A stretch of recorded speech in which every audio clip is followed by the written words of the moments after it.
Jail में तो लड़कों के साथ भी रेप कर लेते हैं। जहाँ पे 18 से 21 साल तक के बच्चे हैं उसमें सोडोमी 80% तक है। बाप रे। हमने कंडोम रखे वहाँ पे, कंडोम रखे, बड़ा एक रिवोल्यूशनरी स्टेप था कि अब कंडोम रख रहे हैं।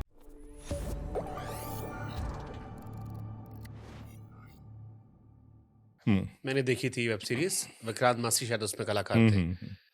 उसमें दिखाया गया कि यार जेल में तो लड़कों के साथ भी रेप कर लेते हैं। लड़कों के साथ रेप कैसे? मतलब सोडोमी, आप सोडोमी कह रहे हैं? हाँ। देखिए क्या होता है कि ये तो हमने यहाँ तिहाड़ का भी देखा था। उस तिहाड़ में भी कि हमने एक अगर बार कोई नया लड़का जाता है, पैसा वैसा उसके पास है, तो ले दे के बच गया, कोई सेव कर देगा। अगर पैसा नहीं है तो रात को जेल में आपको उठा ले जाएंगे एक बैरक में और आपको फिजिकली। इसमें ना एक एनजीओ आए थे, उन्होंने एक जेल में हमारे सर्वे किया था। मैं बात आपको बता रहा हूँ 93-94 की। उन्होंने सर्वे किया था और सर्वे करने के बाद उन्होंने ये वाली बात जो आप बात कह रहे हैं, ये वाली बात वेब सीरीज में बकायदा दिखाया गया है। नहीं, ये वाली बात कही थी। हाँ। वो तो वेब सीरीज बात होगी। उन्होंने कहा था कि आपकी जो एडोलोसेंट जेल है, जहाँ पे 18 से 21 साल तक के बच्चे हैं, उसमें सोडोमी 80% तक है। बाप रे। ऐसे थोड़ा इस वर्ड को एक्सप्लेन कर दिए, हमारे दर्शक समझना आसान हो जाए। हाँ, सोडोमी है कि जहाँ बंदे जो है, दो बच्चे जो हैं, आपस में मिल के अपनी स्वेच्छा से, ज्यादातर तो ये होता है होती धमकी से है, जो दोनों इकट्ठे रात को सोते हैं, एक ही कंबल में सो गए और सेक्स कर रहे हैं। तो उन्होंने, जो एनजीओ ने अपनी रिपोर्ट दी थी, उन्होंने कहा था 80% जो बच्चे हैं ये आपस में सेक्स करते हैं। तो हमने फिर सोचा कि अब क्या करें। उन दिनों में क्या है, HIV का बहुत ज़्यादा प्रकोप था। ये बात मैं आपसे बात कर रहा हूँ 1994 की।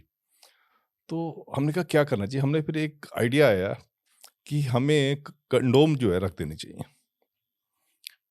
पहले तो हमें बड़ा ऑब्सक्योर सा आइडिया लगा कि कंडोम आप रख रहे हैं तो पर हमने कहा इसके रखने के अलावा कोई रास्ता नहीं, क्योंकि सोडोमी उन्होंने करनी है। सोडोमी का ये बाय चॉइस थी या जबरदस्ती थी? ये ज्यादातर तो जबरदस्ती होती थी। हाँ, कि कोई बड़ा गुंडा है, उसको पर पसंद है। इसको हम जबरदस्ती कह नहीं सकते थे, क्योंकि रिपोर्ट कोई नहीं करवाता था। बड़े गुंडे के खिलाफ रिपोर्ट क्यों करवाएगा? जैसे आप बता रहे हैं, बड़े गुंडे के खिलाफ रिपोर्ट कोई नहीं करवाएगा।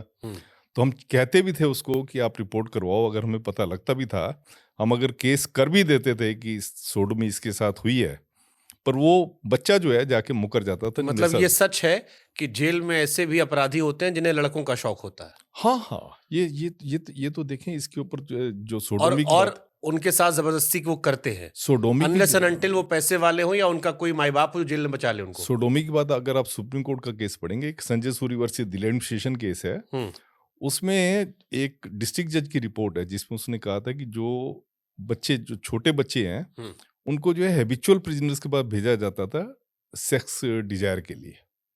तो मैं जो आपको बता रहा था, हमने कंडोम रखे वहाँ पे, कंडोम रखे, बड़ा एक रिवोल्यूशनरी स्टेप था कि अब कंडोम रख रहे हैं। तो कंडोम जब रखे तो उसमें एक किसी ने PIL लगा दी दिल्ली हाई कोर्ट में कि आप कंडोम रख के आप जो है उनको एक न्योता दे रहे हो कि आप सोडोमी करो, बढ़ावा दे रहे हो। काफी देर तक चलता रहा, हम भी केस लड़ते रहे। अल्टीमेटली हाई कोर्ट ने ये बात मानी नहीं। तो आपकी बात बिल्कुल सही है, सोडोमी होती है और काफी ज्यादा होती है। आप जितनी कम कर सकते हो वो आपकी सफलता है। जेल में जैसे आपने कहा, तिहाड़ में फीमेल के लिए अलग जेल है, मेल के अलग जेल है। हाँ। इनका आपस में मिलना जुलना होता है? जेल में कैदियों के बीच में अफेयर होते हैं? नहीं, इसमें क्या होता है कि अगर किसी का मियाँ बीबी दोनों जो है अगर जेल में आ गए तो हफ्ते में एक बार वो मिल सकते हैं, पर फिजिकली नहीं मिल सकते। बीच में ग्रेटेड आयरन वो होता है जिसमें कि वो एक तरफ मेल होता है, एक तरफ फीमेल होती है और बात होती है। और वैसे आपस में मेल कैदी फीमेल कैदी से नहीं मिल सकते? नहीं, अनलेस कि आपकी रिलेशनशिप है, कोई बाप बेटे का है, बाप बेटी हो गया, बाप बेटी का हो गया। नहीं, मैं प्यार मोहब्बत वाले केस में बात कर रहा हूँ। प्यार मोहब्बत के केस में नहीं। जैसे मान लीजिए कोई सुंदर महिला है, वो जेल गई है। हाँ। अब जेल में सारे काम हो रहे हैं। हाँ। ड्रग्स भी आ रहा है, नशा भी आ रहा है, फोन भी चल रहा है। हाँ। मीटिंग भी चल रही है, मुलाकात भी हो रही है। अब किसी कैदी को वो लड़की अच्छी लग गई, तो क्या ऐसा हो सकता है कि पैसे के रसूख पे वो उसकी इज्जत लूट ले या उसको फिजिकली असॉल्ट कर दे? नहीं, ऐसा मैंने कभी नहीं देखा।